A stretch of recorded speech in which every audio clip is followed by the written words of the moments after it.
어느 나라의 인구가 가장 많을까요? 2020년 기준 세계 총 인구는 78억 명이나 됩니다.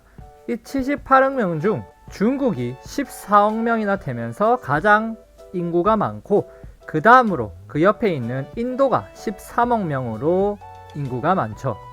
반면에 우리 한국은 5,700만 명으로 엄청 작은 것 같지만 중국과 인도에 비해 땅 넓이가 작은 것이지, 작은 땅 크기에 비해서는 제법 많은 사람들이 오밀조밀 모여서 살고 있는 것입니다. 그에 비해 몽골은 땅 크기도 한국보다 훨씬 넓지만 인구는 10분의 1도 안 되는 317만 명만 살고 있죠.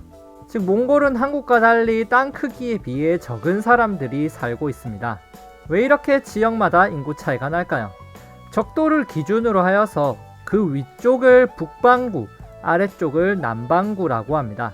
지구 전체 인구 중에 90%가 이 북반구에 살고 있습니다.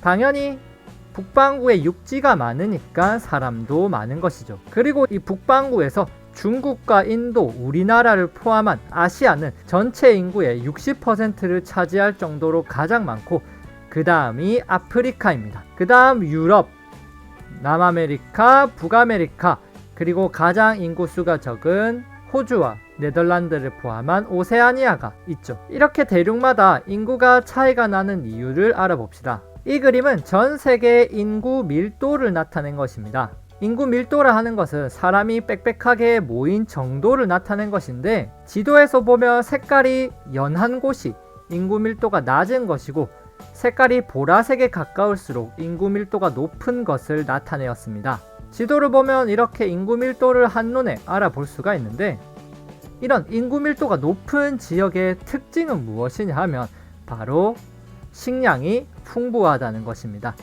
즉 먹을 게 많은 곳에 사람이 많은데, 이 말은 결국 농사가 잘 되는 곳에 사람이 많다는 얘기입니다. 농사가 잘 되려면 무엇이 필요합니까? 따뜻한 기후, 풍부한 물, 논밭을 지을 넓은 평야가 필요합니다. 이 조건에 해당하는 지역들은 바로 위도 20도에서 40도 사이에 있는 중위도 지역이 이런 기후, 물, 평야들을 가지고 있어 농사를 짓기 좋죠. 이 농사를 짓기 쉬운 이 위도 20에서 40 사이의 나라들이 인구가 많게 되는 것입니다. 자, 그 외에도 농사를 짓도록 도와주는 계절풍도 영향을 끼치는 곳이 이 중위도 지역이죠. 반면에 이 지역의 사하라 사막 또는 호주 건조 기후같이 비도 잘 안 오고 건조 기후에는 농사가 잘 안 되니까 인구가 적고, 안데스 산맥, 히말라야 산맥 등 산이 많은 산악 지역 등에도 논밭을 지을 평야가 적기 때문에 농사를 짓기 어려워 인구가 적죠. 결국 인구수는 이런 기후나 물 등 자연에 의해서 결정되는데, 이런 요인을 자연적 요인이라고 말합니다. 즉 이런 자연적 요인이 잘 갖추어져 있으면 농사를 짓기 좋고 그만큼 인구도 많은 것이죠. 하지만 요즘은 꼭 이런 자연적 요인과는 상관없이 인구가 많아지고 있습니다. 추운 곳이지만 북극에 석유가 묻혀 있다 보겠습니다. 그러면 사람들은 돈을 벌기 위해 이곳에 많이 모이게 되면서 인구가 많아지게 되죠. 이것처럼 경제가 발달하고 일자리가 풍부한 지역에 인구가 증가합니다. 라스베가스처럼 사막 지역에 있어서 자연적 조건은 나쁘지만 경제 활동이 활발하고 일자리가 풍부한 지역에는 인구가 증가합니다.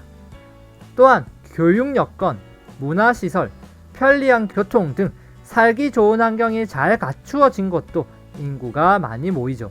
이런 요인을 인문적, 사회적 요인이라고 합니다. 즉 자연적 요인, 기후나 물 이런 것들이 많이 없더라도 인문적, 사회적 요인이 잘 갖추어져 있으면 인구가 많아질 수 있습니다.